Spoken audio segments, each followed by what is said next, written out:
Hello, my amazing friends. Welcome back to LMJ English, the place where stories come alive and help you learn English with meaning and emotion. Today's story will not only improve your listening skills, but also inspire you to dream big and believe in your voice. If you haven't already, make sure to subscribe and hit the bell icon so you'll never miss our next powerful and unforgettable story. Let's begin. Introduction and message. There are stories that entertain, stories that teach, and then there are stories that transform the way we think, feel, and believe. This is one of those stories. It is more than just the life of a man. It is a journey of passion, creativity, and the power of words. For every English learner who has ever felt uncertain or afraid of speaking up, for every student who has struggled with grammar or pronunciation, this story is a reminder that greatness begins with belief.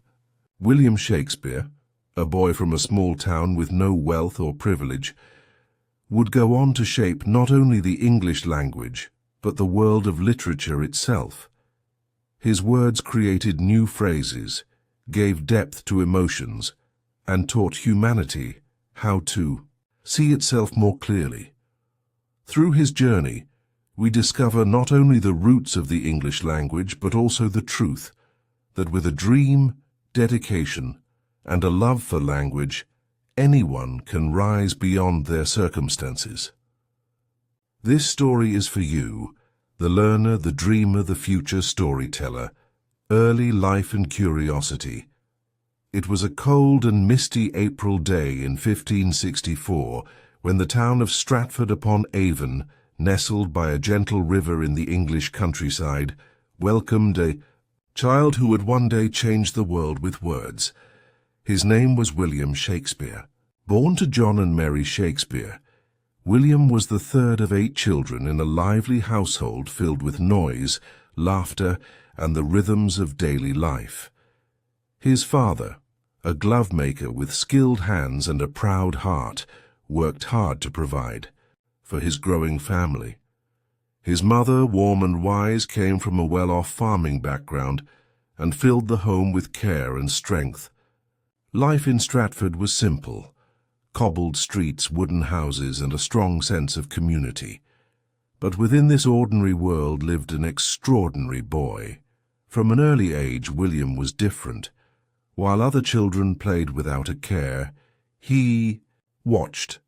While others ran and shouted, he listened. His eyes were always wide, not just with wonder, but with a quiet hunger for understanding. He observed how people moved, how they spoke, how their faces changed when they laughed or cried.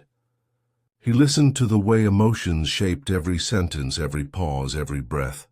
The world was his teacher, and William was its most eager student. Back then, stories were everything. With no books in every home, no films or phones, people passed down tales by voice, legends of heroes, ghosts, love, and betrayal. Traveling, actors would arrive in town, wearing bright costumes and speaking in bold voices, performing in open spaces for curious eyes. William would stand among the crowd, silent, mesmerized. The fire of storytelling burned brightly in his young soul. He didn't just watch the plays, he felt them. Every word spoken on stage became a seed in his imagination. Though still a child, he had already begun weaving his own stories, crafting little rhymes, and imagining worlds far beyond the narrow streets of Stratford. While the world saw just another boy, within him was the heart of a poet, the mind of a thinker, and the spirit of a dreamer. His curiosity was not just a trait, it was a calling that would one day give birth to some of the greatest works of literature the world has ever known. Education and interests. At the age of 7, William's journey into the world of learning began. He stepped through the creaking wooden doors of the local grammar school, a small building that smelled of ink, old parchment, and discipline. The benches were hard, the teachers were strict, and lessons were taught with a seriousness that left no room for daydreaming, except for William. While many boys struggled to stay awake through hours of Latin and memorization, young William thrived. He didn't just study language, he fell in love with it. The subjects were challenging: Latin, history, poetry, and classical literature. But to William, these were not just school topics, they were gateways. Latin, the language of scholars, opened a new dimension of thought for him. He read tales of ancient Rome and Greece, of warriors, gods, tragedies, and triumphs. Names like Virgil, Ovid, and Plutarch became familiar to him. Their powerful stories stayed with him, whispering in his imagination long after the lessons had ended. But William was not confined to his books.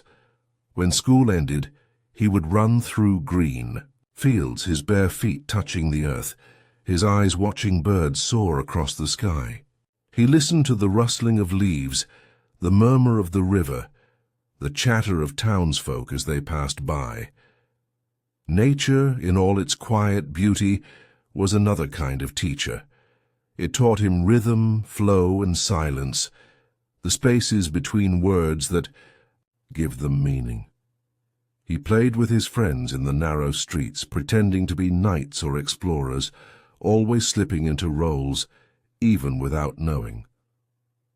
He acted out stories, invented characters, and entertained with playful jokes and poems.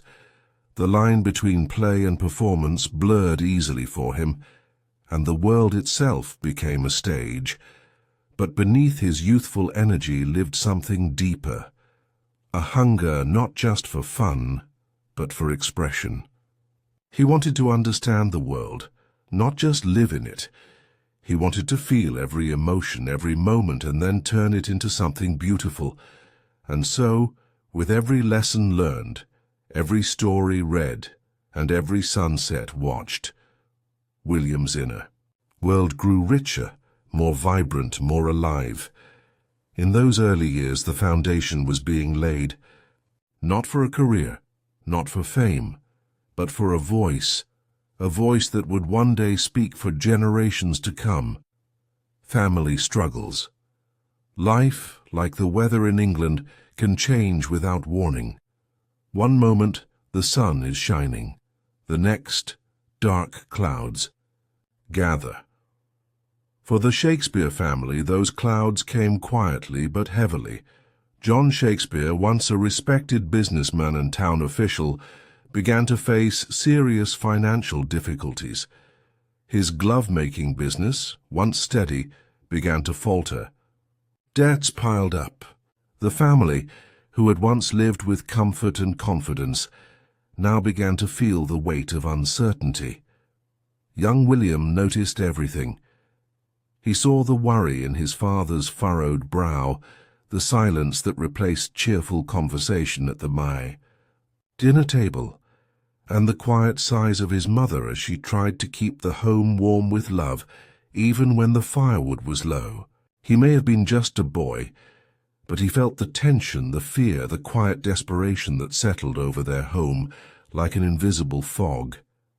There were days when food was scarce, when even basic things became luxuries. The community that once admired, his father began to whisper. Reputation faded, and with it, security. But instead of breaking under the pressure, William absorbed it all. He listened more. He watched more carefully. He began to understand the fragile nature of fortune and the unpredictable twists of fate. These were not just life lessons. They were seeds for future stories, characters, and emotions that would one day appear on stage. Even as a child, William turned pain into poetry. He would scribble down rhymes, create little verses to make his siblings laugh or whisper lines to himself that helped him process what he couldn't say out loud. The hardship didn't silence him. It sharpened him. It gave him empathy, depth, and a profound sense of the human condition. He learned that joy and sorrow lived side by side, that love could exist even in struggle, and that sometimes the greatest strength is in simply continuing forward. These experiences would become the emotional foundation of his future masterpieces. For William Shakespeare, the struggle didn't stop his dreams. It gave them purpose, marriage, and responsibility. By the time William turned 18, he was no longer a boy chasing stories. He was a young man standing at the edge of real life, with real consequences. And as life often does, it surprised him with something powerful and unexpected: love. Her name was Anne Hathaway, a woman of quiet strength and gentle beauty who lived just a few miles away. She was independent, wise, and, unlike most young women of her time, unafraid to speak her mind. William was captivated, but there was something unconventional about their love story.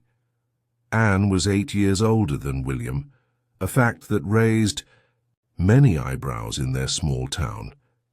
In those days it was rare for a younger man to marry an older woman, yet love has always had its own logic, and William followed his heart, not society's expectations. Their love, however, came with urgency. Anne became pregnant before they were married, a scandal in a world ruled by strict customs and judgmental whispers. In haste, and perhaps in fear, the two were married in November 1582. William was only 18, barely a man by today's standards, and yet suddenly he was a husband, and soon a father. 6 months later, their daughter Susanna was born, and just 2 years after that, Anne gave birth to twins, a boy named Hamnet and a girl named Judith. By the age of 21, William Shakespeare had 3 children, and the heavy mantle of responsibility on his shoulders. He loved his family deeply, but the question lingered in his mind every day: how would he provide for them? His father's business had crumbled, and he had no land, no title, no fortune. He could not see himself following the path of glove-making. That was his father's trade, not his. What William did have, however, was something invisible yet powerful: words, stories, a burning desire to express, to perform, to create. It was a dream, unpolished and uncertain, but it was all he had, and it would have to be enough. This period of his life, marked by early love, unexpected responsibility, and the weight of fatherhood, forced him to grow quickly. It was here, in the quiet moments between survival and longing, that the artist inside him began to awaken. The world saw a young father, a husband, but within him stirred a voice that would one day speak to the hearts of millions. The Lost Years, 1585–1592. And then, just like a shadow slipping through the fog, William Shakespeare vanished from the pages of history. These were the years no one could trace, a stretch of silence between 1585 and 1592, now famously known as the Lost Years. 7 years. 7 years where no official records, letters, or written traces tell us where he went, what he did, or how he survived. But perhaps, just perhaps, this silence wasn't an absence, it was a transformation. William had left behind a growing family, a struggling household, and a town that had no stage grand enough for the dreams stirring in his heart. In his eyes, the world was wide and Stratford was small. So he vanished, not into nothing, but into a journey of becoming. Some say he took work as a schoolteacher, offering private tutoring to noble families. With his knowledge of Latin and literature, he would have been a perfect guide for young minds. Picture him seated under a tree speaking of ancient Rome while secretly weaving future plays in the corners of his mind. Others imagine him on the road with a troupe of travelling actors living out of wagons, performing for coins in town, squares and candlelit taverns. Under the stars he might have played kings and beggars, learning the subtle music of human speech, the rhythm of performance, and the unspoken truths found in silence between lines. Still others tell a more rebellious tale, that young William was caught hunting deer on the private lands of a wealthy nobleman and fled Stratford to escape the law. Whether true or not, the idea of a daring young dreamer running into the unknown with nothing but his wit feels fitting for the man who would later write Macbeth and Hamlet. Whatever the truth, one thing is certain: these lost years were not wasted. In the quiet of anonymity, William listened, learned and observed. He watched the world like a poet hiding in plain sight.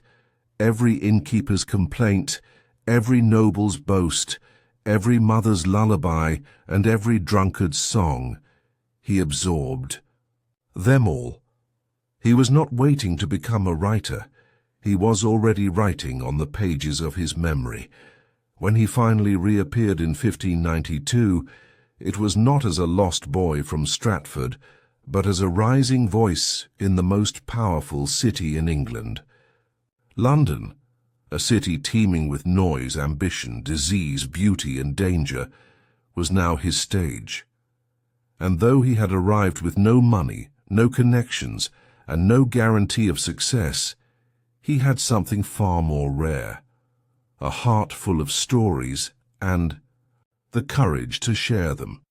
The world didn't know it yet, but Shakespeare's silence had ended. His voice, once hidden, was about to echo through the ages. Rise in London.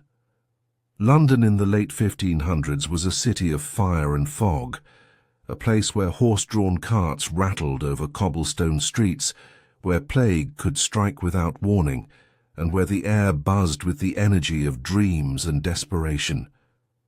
Into this chaotic, thriving metropolis stepped William Shakespeare, a young man with no riches, no noble family, and no formal title, but with an invisible treasure that would soon shake the world: a gift for storytelling. The city was a living stage, and everywhere William turned, life unfolded in dramatic scenes. Merchants shouted in markets, nobles paraded in embroidered finery, and beggars told tales for bread. It was a place of extremes, of wealth and poverty, grandeur and filth, brilliance and cruelty. And in the heart of it all, the theatre world was exploding. Actors, poets, and playwrights were rising like sparks from a fire, each hungry for a taste of fame. William began at the bottom. He joined small theatre companies, acting in humble venues, learning not from books or masters, but from life itself. He watched how people laughed and gasped, how they leaned in during a quiet monologue or erupted with applause at the perfect line. He studied everything: the timing of a joke, the silence after a tragic moment, the way emotion traveled across a crowd like a shared heartbeat. But William didn't just want to act. He wanted to write. And so, in dimly lit corners with ink-stained fingers, he began crafting his own plays. At first, they were light-hearted comedies and simple tales designed to please the crowd. But even then, his voice was unmistakable, sharp, rhythmic, and rich with meaning. His words danced, wept, and thundered. They were not just entertainment. They were alive. As his reputation grew, so did the resistance. Not everyone welcomed this rising star from Stratford. A well-known playwright of the time, Robert Greene, insulted Shakespeare publicly, calling him an upstart crow, a nobody pretending to be a great writer. But William, ever resilient, did not fight back with words. Instead, he wrote more. He worked harder. He let his pen answer every insult. London was beginning to notice. Audiences filled the wooden benches of theatres, murmuring his name. Actors sought to perform his lines. Theatre owners welcomed his plays. And so, the boy who once watched performers on the streets of Stratford was now becoming the voice behind the curtain, the mind behind the magic. This was not luck. This was not chance. This was the rise of a storyteller who had waited in silence, suffered in shadow, and now stood, unshaken, at the edge of greatness. Early success and challenges. By 1592, William Shakespeare's name had begun to echo across London's theatre scene. Whispers turned into applause and applause into admiration. He was no longer just the boy from Stratford. He was a rising voice, crafting plays that made people laugh, cry, and think. But success, like the stage itself, is full of shadows. And for every cheer, there was a challenge waiting behind the curtain. His early plays were lively and clever, tales of mistaken identity, playful love, and witty dialogue. Audiences adored them. Crowds gathered in open-air theatres, eager for the joy of his comedies and the tension of his dramas. The city was falling in love with his words, but not everyone was clapping. Many in the literary elite looked down on him. He hadn't come from a university. He didn't wear the robes of scholarship or speak in the polished accents of noblemen. Some critics thought he was too bold, too common, too popular. They feared the way his plays drew crowds, how his stories resonated with both the poor and the powerful. And then, just as the fire of his early success began to burn brightly, darkness fell over London. In 1593, the plague swept through the city like a shadow with no mercy. Theatres were shut down. Public gatherings were banned. The laughter, once ringing through the air, faded into silence. For Shakespeare, the stage, the very place where his dreams were blooming, was suddenly taken away. But he did not give in to despair. If the stage was closed, he would write in another form. And so, he turned to poetry. In those quiet, fearful months, he penned 2 long narrative poems, Venus and Adonis and the Rape of Lucrece. They were bold, passionate, and filled with rich imagery. The public loved them. They brought him wealth, fame, and even royal attention. Queen Elizabeth IV herself admired his work. When the theatres reopened in 1594, Shakespeare returned not just as a playwright, but as a force. He joined a new acting company called the Lord Chamberlain's Men, a group that would become his artistic family. He wasn't just writing plays anymore. He was performing in them, shaping them, living them. He had faced ridicule. He had faced a deadly plague. But with every challenge, William Shakespeare had done what few could. He transformed hardship into beauty, criticism into motivation, and silence into poetry. His early success wasn't handed to him. It was earned, with ink, imagination, and the unshakable belief that stories could change the world. Major works and fame. As the years passed, the city of London watched a miracle unfold on its stages. Play after play, William Shakespeare. Astonished audiences with stories that reached beyond entertainment. His works held mirrors to the soul. Love, ambition, betrayal, madness. He didn't just write about them, he understood them. And people felt it.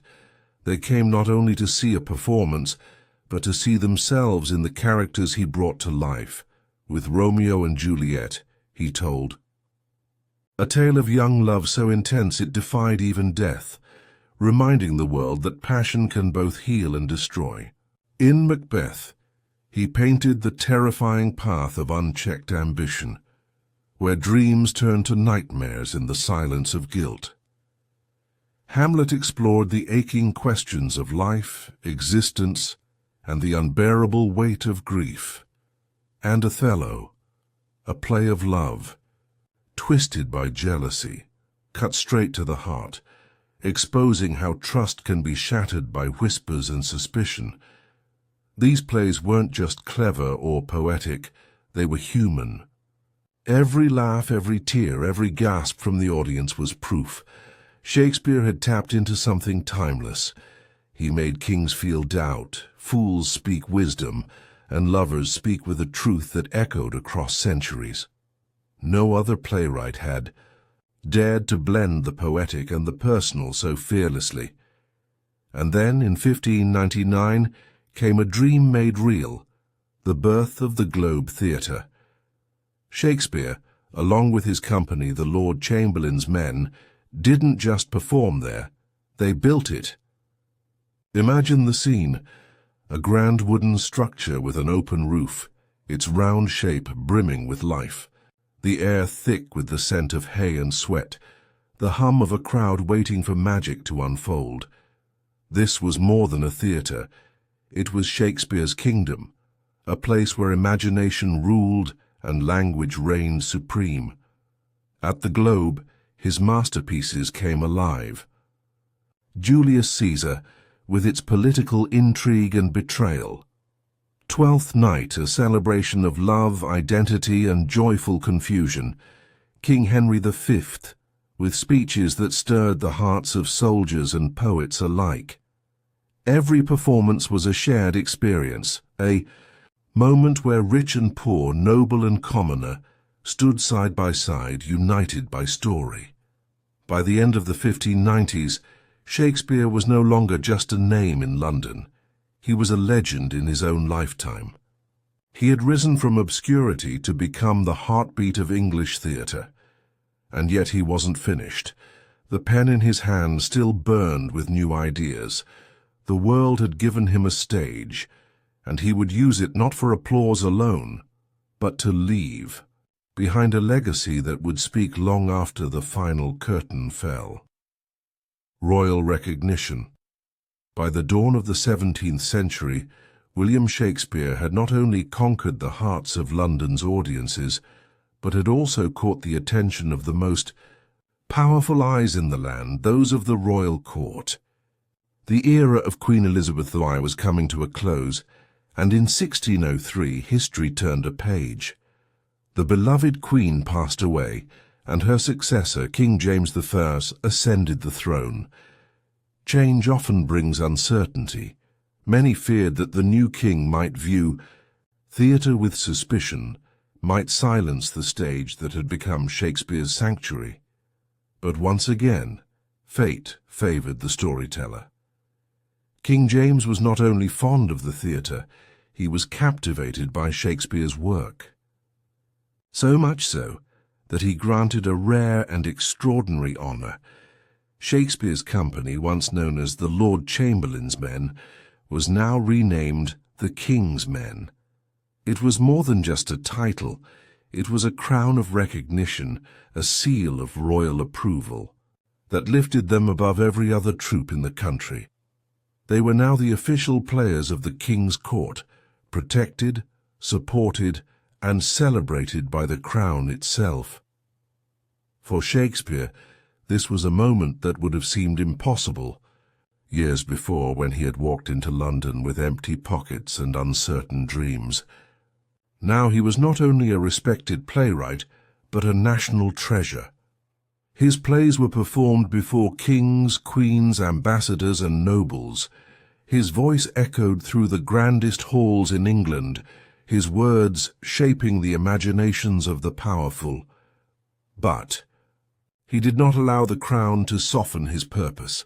If anything, the royal favour gave him the freedom to dig deeper into the human soul. With the support of the king, he continued to write, not safer, but braver. His pen ventured into darker, more philosophical realms. Power, madness, love, and mortality became not just themes, but questions that echoed through his characters. What began as a dream of a small-town boy had now become a legacy woven into the very fabric of English history. To be named the King's Men was to be immortalized in the court of power. But for Shakespeare, it was also a sign that the world was finally listening to the stories he had long carried in his heart. Later, works and retirement. As the years passed and his fame continued to grow, something within William Shakespeare began to shift.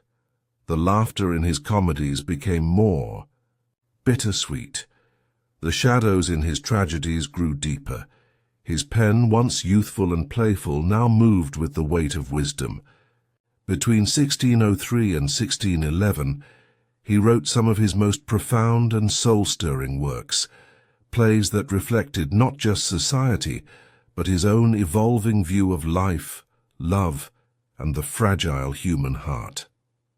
King Lear emerged from this period, a heartbreaking tale of a father betrayed by his daughters, stripped of his pride and left with nothing but sorrow and truth. In Macbeth, Shakespeare explored the darkness of ambition, the way desire can devour the soul and turn heroes into monsters. The Tempest, by contrast, was a final breath of hope and forgiveness, filled with magic, redemption, and the beauty of letting go. His writing had changed because he had changed. The boy from Stratford had become a man who had seen it all: poverty and praise, family and fame, success and sorrow. He had performed for royalty, written for the common man, and lived a life few could ever imagine.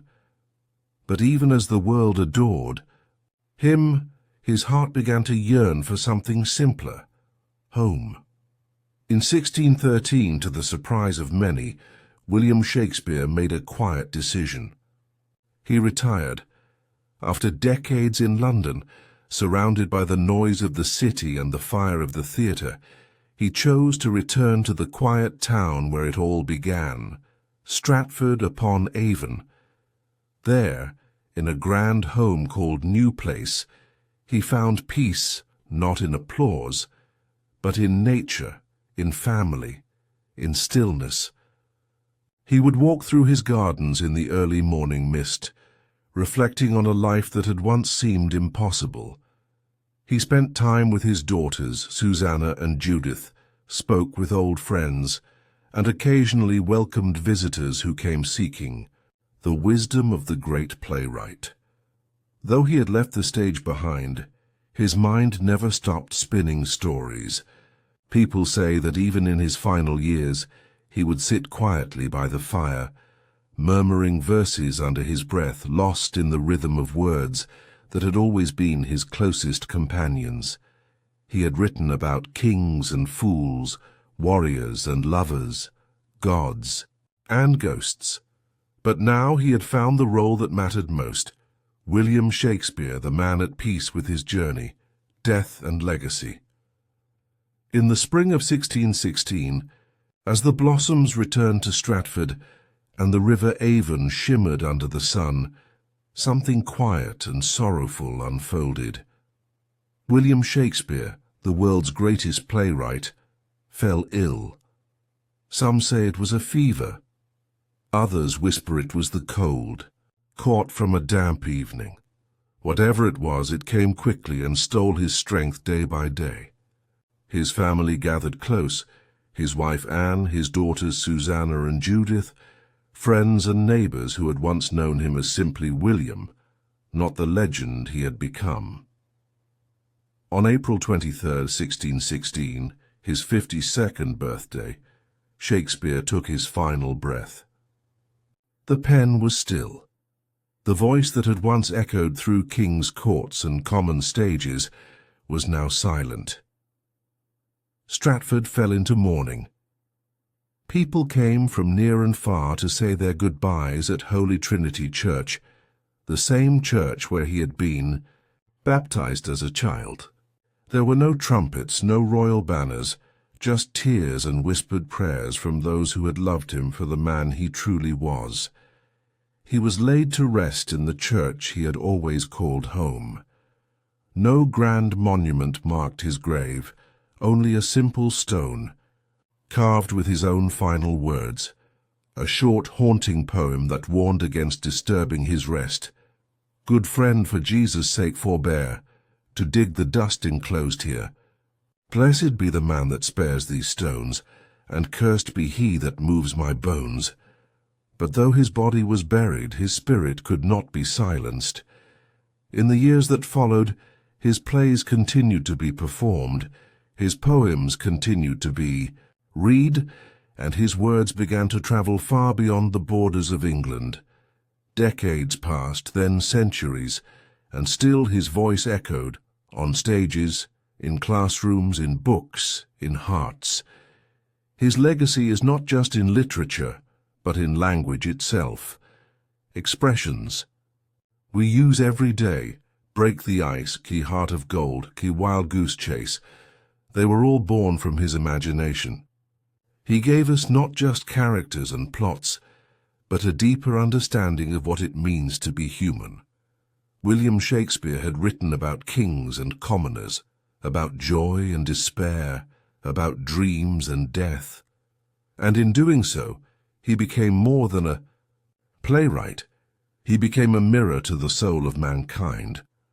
Over 400 years later, his words still live, breathe, and inspire. His story, like his works, has no final curtain.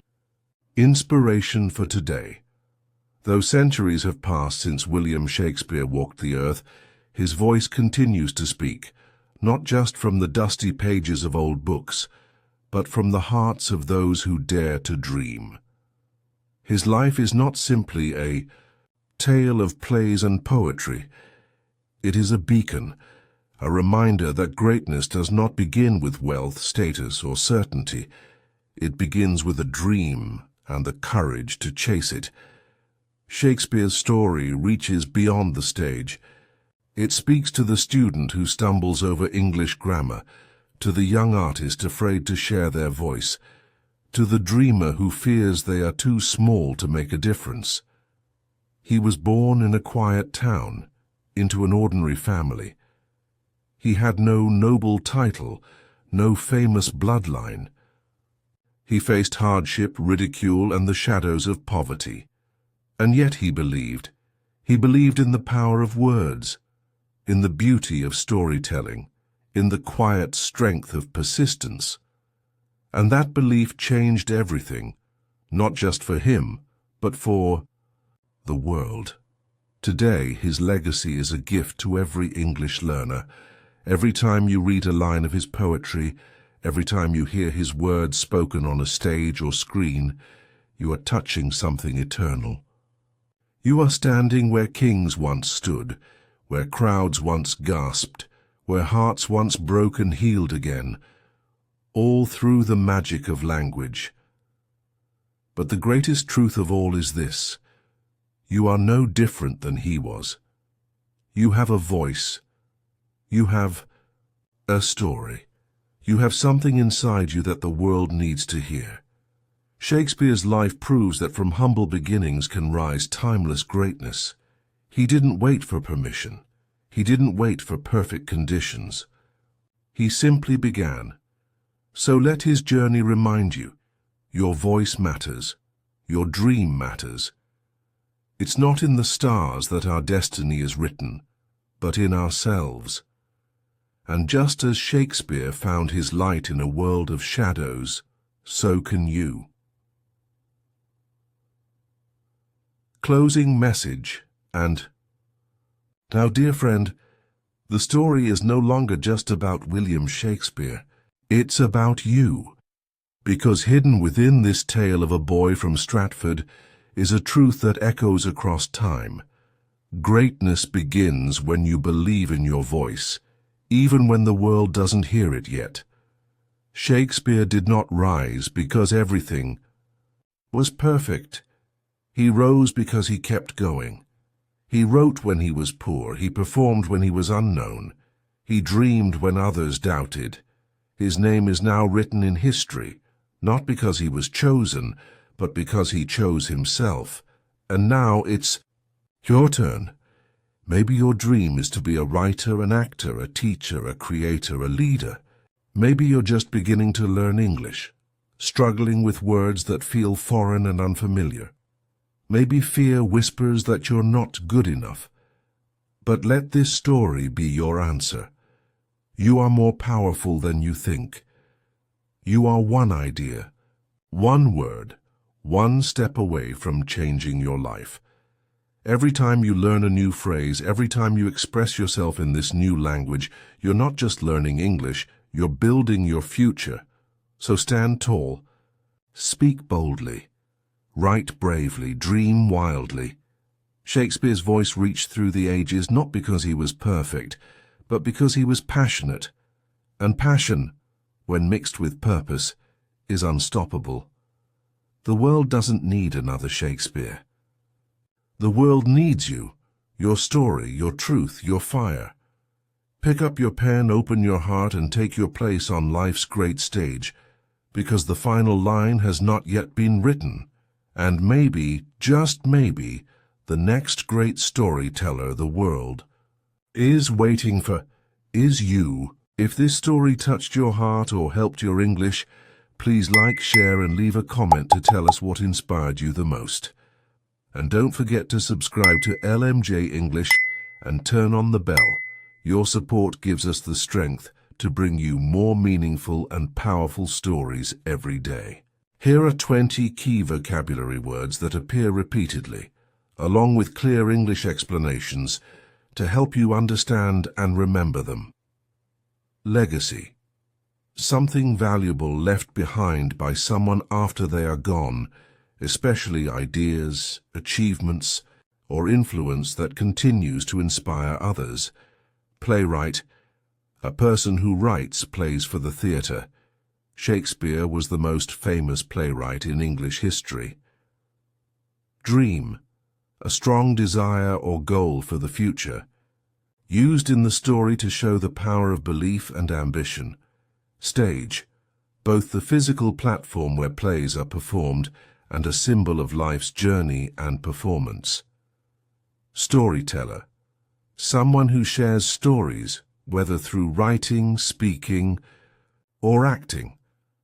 Shakespeare was one of history's greatest storytellers. Imagination. The ability to create ideas or pictures in your mind, essential for writing, acting, and dreaming. Courage. The strength to face fear, criticism, or difficulty without giving up. Language. A system of words used to communicate. In the story, it also represents connection, expression, and power. Fame. The state of being well known and recognized by many people, often for achievements. Inspiration. Something or someone that encourages you to create, act, or become better. Obstacles. Problems or challenges that make it difficult to succeed. Used to describe the struggles Shakespeare overcame. Passion. A strong feeling of enthusiasm or love for something. Shakespeare's passion for words drove his success. Expression. The way thoughts and feelings are shared, often through writing, speaking, or art. Tragedy. A type of story with serious themes and a sad or serious ending. Many of Shakespeare's most powerful plays are tragedies. Creativity. The ability to make something new and original, often from imagination and inspiration. Faith. Strong belief or confidence, especially in oneself or a dream, even when success is uncertain. Transformation. A complete change, often for the better. Describes Shakespeare's journey from an ordinary boy to a legendary writer. Perseverance. Continuing to work hard despite difficulty or delay in achieving success. Voice. In literature, it means your unique way of expressing thoughts and feelings. In life, it represents your ability to speak up and be heard. Timeless. Something that never goes out of style or becomes irrelevant. Shakespeare's works are described as timeless because they are still meaningful today.